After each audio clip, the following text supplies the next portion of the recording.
Welcome, developers and architects. Let's get started. Today, we are unlocking the true potential of Claude Code by connecting it to the outside world. We will master managing MCP servers and plugins, learning how to securely extend Claude's reach into Slack, Google Drive, databases, and beyond. Let's define the core technology, the Model Context Protocol, or MCP. What is it? It's an open standard that allows AI agents to securely connect to external data sources. The basics are simple. It acts as a universal adapter. Why was it created? To solve the N times M integration nightmare. Before MCP, connecting 10 different AI models to 10 different tools meant writing 100 custom API wrappers. With MCP, you write the server once, and any compliant AI can use it. How does it work? Claude Code acts as the host, querying the server for available tools and schemas. In our deep dive, we see that by standardizing tool definitions with JSON schema, the LLM is specifically trained to recognize and flawlessly execute these actions, making your agents highly reliable. Take a look at this comparison flowchart. On the left path, multiple AI models hitting custom glue code creates an unsustainable, tangled mess. But follow the green path to the MCP hub. This universal standard elegantly bridges any AI model to external systems like Slack, PostgreSQL, or Google Drive, standardizing the chaos into a clean, modular ecosystem. To manage MCP properly, you must understand its architecture. What are the components? The host, the client, and the server. The basics: Claude Code is the host orchestrating everything. It spins up an MCP client for every MCP server you connect. The server holds the actual code that talks to the outside world. Why split it up like this? For secure isolation. A server handling your secure database is completely sandboxed from the server posting to Slack. How does Claude interact with them? Through stateful JSON RPC sessions. Our deep dive reveals a massive performance secret. Claude doesn't load every MCP tool into memory at once. It uses deferred loading and tool search to dynamically fetch the schema only when needed, preserving your precious context window. This architecture diagram maps the exact flow of execution. The Claude Code host acts as the central brain, spawning isolated MCP clients. Client 1 communicates via JSON RPC to a local database server, securely accessing Postgres. Meanwhile, Client 2 maintains a completely separate JSON RPC connection to a remote SaaS server, interfacing with the Slack API. Strict boundaries, perfect orchestration. Let's get practical with installing and scoping.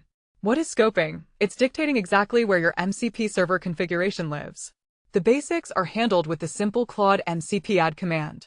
Why does scope matter? Because a project-specific Postgres database tool should be shared with your development team, but your personal Slack authentication should remain private. How do we do it? By appending this scope flag. In our deep dive, we learn the resolution hierarchy. Claude checks local scope, then project, then user. If you use scope project, Claude writes the configuration to a .mcp.json file in your repository. You commit this to Git, and suddenly, every developer who clones the repo automatically has the exact same AI tools ready to go. Observe this hierarchical tree defining MCP scopes. From the top, you must choose a path. The local scope is strictly for your current directory and is intentionally ignored by Git. The user scope routes to your home directory, providing tools across all your projects personally. But the golden path is the highlighted project scope. It generates a.mcp.json file, standardizing AI tools across your entire engineering team via version control. Next, we must configure our transports, SDLC versus HTTP. What are transports? They are the communication highways between Claude and the server. The basics give you two main choices: running the server locally via standard input, output, or connecting to a remote server over HTTP. Why choose one over the other? SDLC is perfect for a local script that needs rapid access to your file system or local database. HTTP is ideal for heavy enterprise SaaS integrations that require centralized hosting. How is it configured? Just use the transport flag when adding the server. For a deep dive, understand the lifecycle. Claude physically spawns SDLC servers as background child processes. But for HTTP, it establishes an external connection, complete with automatic exponential backoff and reconnection logic if your Wi-Fi drops while Claude is thinking. This split-path flowchart clarifies the transport mechanisms. The MCP client can route down the SDLC path, creating a direct subprocess server that tightly grips local SQLite databases and files. Alternatively, it can route across the HTTP path to a remote cloud server, securely interfacing with heavy enterprise SaaS APIs.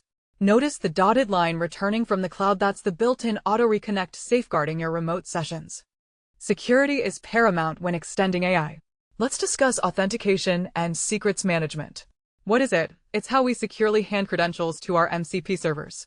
The basics allow you to inject environment variables at runtime.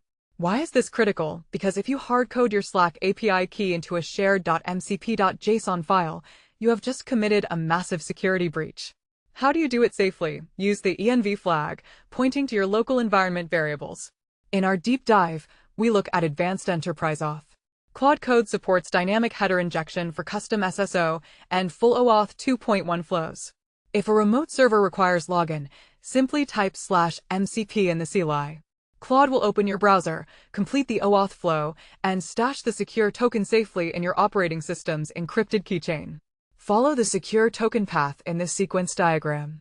Claude Code begins by requesting an OAuth token from the encrypted OS keychain, never from plain text. The keychain returns the token. Claude then injects that token cleanly into the MCP server via environment variables or headers. Only then does the server make the authenticated request to the external API, ensuring your protected data remains safe at every hop. What happens when you have a brilliant MCP setup and want to share it? You use plugins. What are they? Plugins are shareable packages that bundle MCP servers, skills, and hooks into one deployable unit. The basics: instead of making teammates manually run configuration commands, they just install your plugin. Why do this? To standardize complex AI workflows.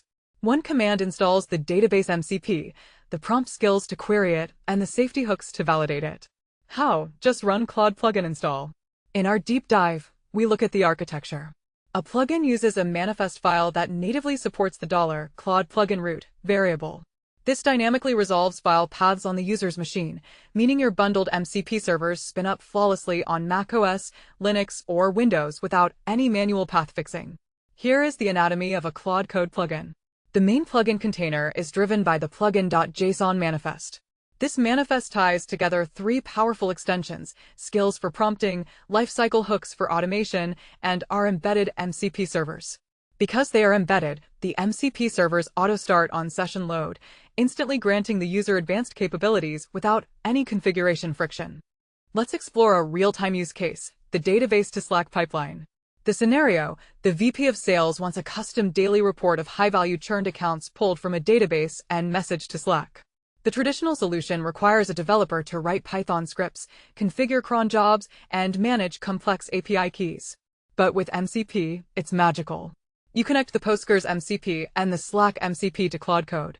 Your execution is a single prompt: analyze recent churn in Postgres, format a markdown report, and post it to the sales alerts channel. The agentic action takes over. Claude writes the SQL, queries the database, formats the exact business logic required, and natively invokes the Slack tool to deliver the message.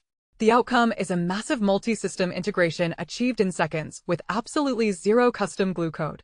This sequence diagram maps the autonomous pipeline. The user gives a high-level command to Claude Code. Claude first branches to the Postgres MCP, executing the SQL query tool. The DB returns raw customer data. Claude then internally synthesizes and formats that raw data into a beautiful markdown report. Finally, it branches to the Slack MCP, executing the send message tool, successfully delivering the insights directly to the team channel. To conclude, you must understand enterprise governance and best practices. If you are an IT admin, you don't want developers adding untrusted MCP servers. Use a managed MCP.json file deployed via MDM to strictly lock down approved servers. For lighter governance, use the allowed and denied MCP server settings to create safety guardrails. Most importantly, protect your context. Set the max MCP output tokens environment variable. If an MCP tool accidentally queries 1,000,000 rows from a database, this limit stops it from crashing your Claude session. Finally, regularly type /MCP to audit your connections and monitor token costs. By governing these tools safely, you empower your organization to scale AI responsibly. I invite learners to like, subscribe, and visit quicktechie.com for premium certification prep, including Q&A banks, full ebooks, audiobooks, full-length training, and interview guides. Thank you for watching. Our final state diagram illustrates the enterprise governance workflow. Every MCP execution request must pass a strict policy check. If it hits a denied list, it is blocked immediately. If allowed, it proceeds to the context check. Here, if the data payload is too large, the system safely transitions to output truncated, protecting your session memory. Only perfectly sized, policy-approved payloads reach the final output delivered state.